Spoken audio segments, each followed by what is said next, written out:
జనగామ, వరంగల్, సిద్దిపేట, కరీంనగర్ జిల్లాల నడుమ ఉన్న హుస్నాబాద్ ప్రధాన కేంద్రం కావాలని రాష్ట్ర రవాణా బీసీ సంక్షేమ శాఖ మంత్రి పొన్నం ప్రభాకర్ అన్నారు.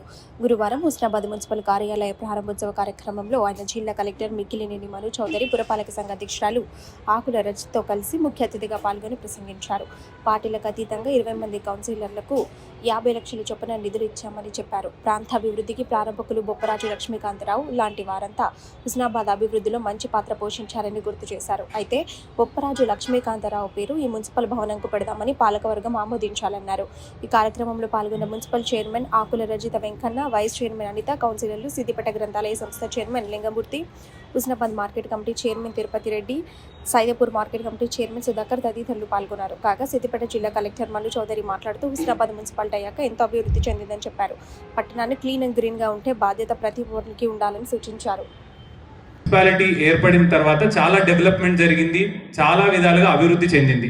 మీరు ఇందాక చాలా మంది మాట్లాడినప్పుడు కూడా చెప్పారు, సీసీ రోడ్లు కావచ్చు, డ్రైన్స్ కావచ్చు, మనకి ఫీకల్ స్లష్ ట్రీట్మెంట్ ప్లాంట్ కావచ్చు, ఎల్లమ్మ చెరువు బ్యూటిఫికేషన్ కావచ్చు, జంక్షన్స్ డెవలప్మెంట్ కావచ్చు, ఇన్ జనరల్ ఇట్లా చాలా ఉన్నాయి చెప్పుకోవడానికి. బట్ సమయం తక్కువ ఉంది కాబట్టి ఓవరాల్ డెవలప్మెంట్ అనేది చాలా బాగా జరుగుతుంది. ఇంకెక్కడైనా మనకి ఏమైనా ఇష్యూస్ ఉన్నప్పటికీ కూడా డిస్ట్రిక్ట్ అడ్మినిస్ట్రేషన్ తరఫు నుంచి డెఫినెట్గా we will take it up. చివరి అంశం, మనం ఎప్పుడైనా హైదరాబాద్ కావచ్చు, ఢిల్లీ కావచ్చు, ఎటైనా మెట్రో ట్రైన్కి వెళ్ళినప్పుడు అక్కడ చూస్తే పరిసరాలు చాలా క్లీన్గా ఉంటాయి. మనుషులు మనమే, మన మనస్తత్వం ఏదైతే ఉందో అక్కడికి వెళ్ళినప్పుడు మాత్రం చెత్త వేయకూడదు అని ఆలోచిస్తాం. అదే మీరు చూడండి, రాజీవ్ రహదారి మీద వెళ్తున్నప్పుడు మంచిగా కార్, హైఫై కార్ ఉంటుంది, కార్ కిటికీ దించుతారు, బయటికి చెత్త విసిరేస్తారు.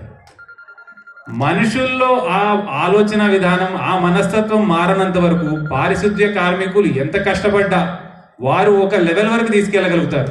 ప్రజలు అందులో భాగస్వామ్యులు కానంత వరకు, వాళ్ళు కూడా పాటించినంత వరకు మనం అనుకున్న గోల్ని మనం రీచ్ కాలేము. సో హుస్నాబాద్ని కూడా క్లీన్, నీట్ అండ్ గ్రీన్గా ఉంచుకోవాలంటే మనము ముందు మారాలి, మనల్ని చూసి మన పిల్లలు కూడా మారాలి. ఇంట్లో మనం ఎలా ప్రవర్తిస్తాము అనేది చూసే మన పిల్లలు కూడా నేర్చుకుంటున్నారు. స్కూల్కి వెళ్ళినప్పుడు కూడా మన ఇంట్లో మనం ఎలా బిహేవ్ చేస్తాము అనే దాన్ని బట్టి వాళ్ళ ఆచరణ కూడా ఉంటుంది అక్కడ.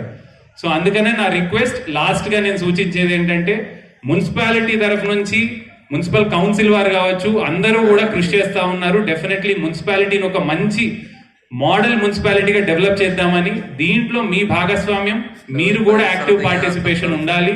ఈ హుస్నాబాద్ని చాలా డెవలప్ చేసే విధంగా డెఫినెట్గా ముందుకు తీసుకెళ్దాం. Thank you.